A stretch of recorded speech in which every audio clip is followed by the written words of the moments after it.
Welcome back to another video. In this video, we're gonna get all the little fiddly mechanical jobs done, and we're hopefully gonna make a start on the bodywork. And I'm beheading you. Okay. That's not difficult. Anyway. So here's some of the bodywork stuff we need to do. The radiator needs sanding down by hand. This tape here needs removing, but that should be quite an easy job, hopefully. The front wings here are probably a slightly different story. They're a bit of a mess. This all needs filling in and kind of sorting out, but we don't want to go too crazy. These bolts need removing, and we're going to use the air sander on that. The insides are a bit of a mess, so we're going to have to do something with that, but that's probably a problem for another day.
At this point, all progress on the Chrysler stopped because the white that we were going to take to the lunch to Brighton decided to throw a tantrum and not work. So while I was at work, Andy had to fix the car. So, true to fashion, we are about a week away from London to Brighton, and this is the end of the steam regulator off the white. And we think we've got, this has been welded up before, I did this a while ago, and we think we've got a sodding pinhole or something in here, and it's bloody leaking. So we ran it yesterday, yeah, not really working quite right. This wasn't really the major problem, but we thought, well, while it's cold, we'd do this anyway. So there we go, we'll attempt to do that.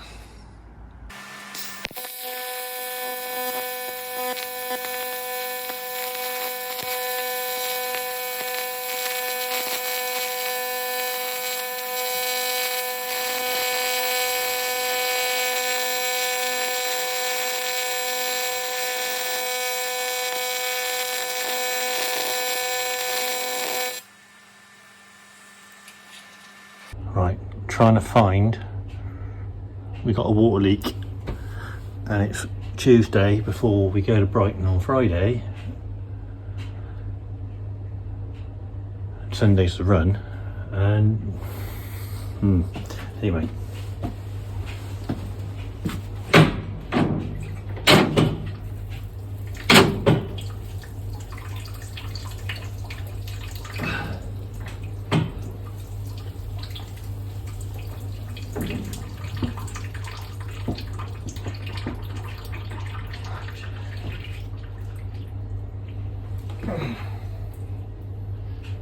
Give me a leak.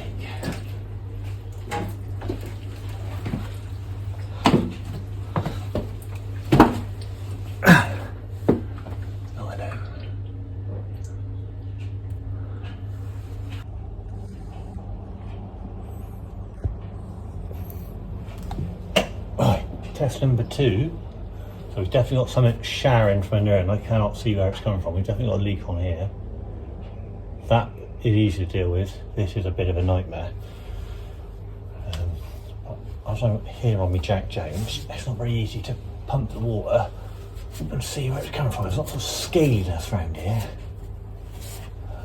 If we popped a coil, we kind of up the creek a bit, because that's 600 feet of pipe wound in there. It's not a 5 minute to fix that.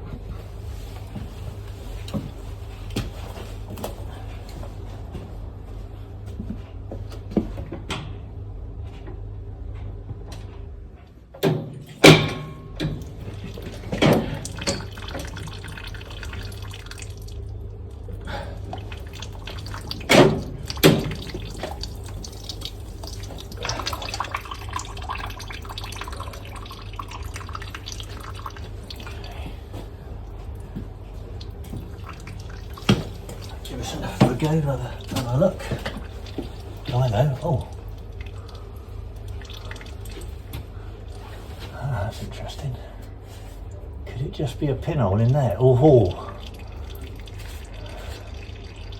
If it's there, we're going to be very, very lucky. Have a little look. I reckon it could be in there. A little pinhole. I reckon. Like that.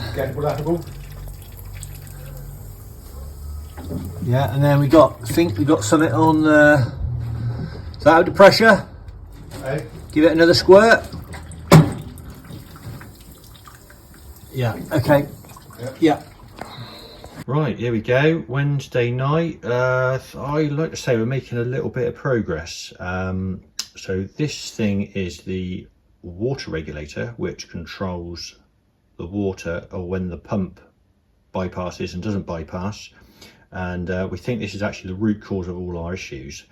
Hence, this is also the thing I welded the end up on the other day. So anyway, now we've sussed out what's going on with it and the little valve in the back, we've got it sort of jury rigged here to a hydraulic pressure, and now when I give the old handle a squirt, we're getting up to sort of 325 there, and as that's hovering, this little valve is open, and when we get the pressure off, we just pop that back, that goes in. Comes up to sort of 300. There we go, pop, and that's just about the 300 mark. So that's kind of, with a little bit of fine tuning, that's kind of nearly somewhere handy. And I think that's probably been the bloody issue. Hence we've not been able to get water into the boiler because it's been opening like way too early. So the bypass is becoming open at about £100, which on this thing is no good. So yeah, so we've jury rigged that up. We've got the bloody welder in here. We've welded up the hole in the steam tube. Yeah, it's sort of, yeah, it's going to be tight, I have to say. We've got to do the gland pack-ins under there because they decided to leak. And this has all been out and apart once. It's just a bit frustrating, really. It's just a day or two before we're about to bloody go. Yeah, we've got to do a little bit on the, we've taken all the check valves out of these. These are the water pump valves. This is the feed line. This is the feed to the boiler. And they're very particular how they're set up. And we've now made sure they are correct, and they were anyway, so that's good. And we're just trying to rule out all the problems. We've redone the seat, this little nut in here. I've made a new one. It kept blowing the gland packing out of there, so we've made up a new threaded insert for that, so that's all good. So yeah, hopefully if the boiler holds up, we put it back together, and we're, well, like I say, maybe tomorrow. We need to get around the yard tomorrow, otherwise we're really not going to make it. So yeah, fingers crossed. Well, there she is. Thursday night.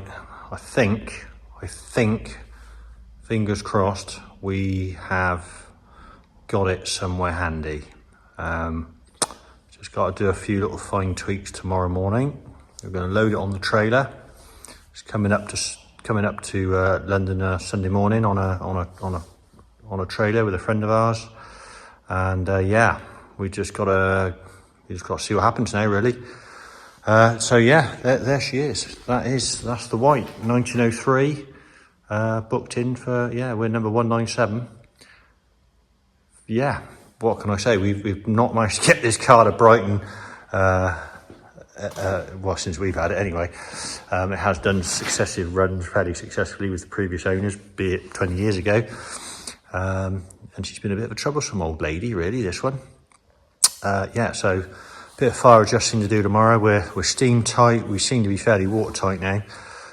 And yeah, so I think all the hard bit is behind us, I'm hoping. But I think we're going to have a bit of a spanner session on the run, I'm sure. But yeah, so I mean, there she is, really. 4-seater, 1903. It's quite a pretty car, really. The White Sewing Machine Company, as was made.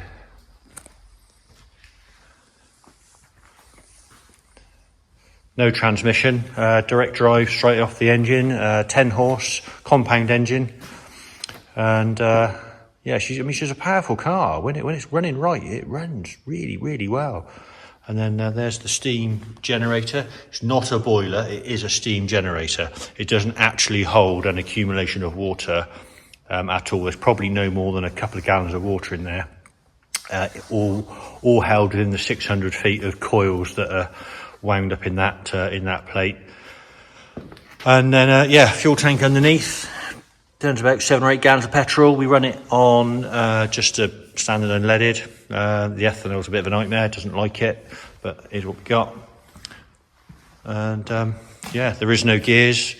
This is your handbrake. There is a transmission brake, well, a brake on the back of the engine. And this is your forward and reverse lever, because basically to go backwards, you just send the engine the other direction, and that's as simple as that. Various burner controls under here. Pilot light, main burner, that's controlled off of these up here. So these are your fuel valves. This is your burner main fuel valve, and this is the main fuel line, which controls everything. So if it all goes peak tong, switch that one off, and yeah, the fire will go out eventually, and hopefully you'll run out of steam. But manual water pump, manual air pump, these are your oilers, cylinder oil, engine oil. It has actually got a gear-driven pump off the crankshaft, and then it's got a little telltale up here on the dash. So when that's spinning around, you know you've got the oil pump working. And then this in here is it's about 12 gallons of water in there. This isn't a radiator, this is a condenser, and it condenses the steam out the exhaust. The pump picks it back up. It's a 2-stage pump on it underneath here. This is the main pump for the engine, and underneath is the condenser pump, which reclaims the water from the condenser, puts it back in the water tank. So sort of get a little bit of recirculating going on, and it should do about 100 miles on 12 gallons of water roughly. So in theory, we don't need to fill this up with water or fuel. It should do the whole run, 60 miles. And yeah, will we make it? Well, you're going to have to find out in another video, because this one's going out, I think, tomorrow. And it's been edited as I'm doing this outro as we speak. So yeah, and there's a few bits in this video that you'll see of me doing bits on this car, which you would already have seen, I suppose. But yeah, so we'll try and do a bit of video of the run. And well, we'll see how far we get. So wish us luck. See you soon.